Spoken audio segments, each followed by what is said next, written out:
And if you are heading out on the roads tonight, which includes I-75, you will probably see some motorcycles on the road with you.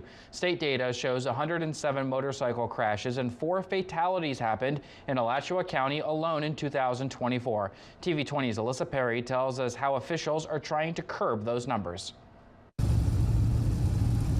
The SMART course, which stands for Safe Motorcycle and Rider Techniques, teaches riders how to handle the most common and dangerous situations they face on the road.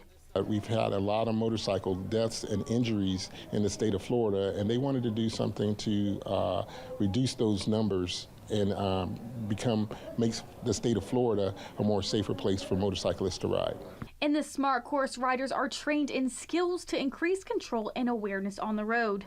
Cars pull out in front of me because it's usually lane changes that it happens because they look in their mirror, they don't see anything. It's one headlight, and a lot of people don't register that as a motorcycle or a moped. The SMART course teaches and informs people of the techniques to help riders respond to potential dangers on the road.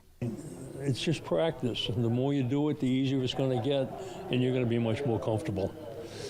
And that's the whole thing.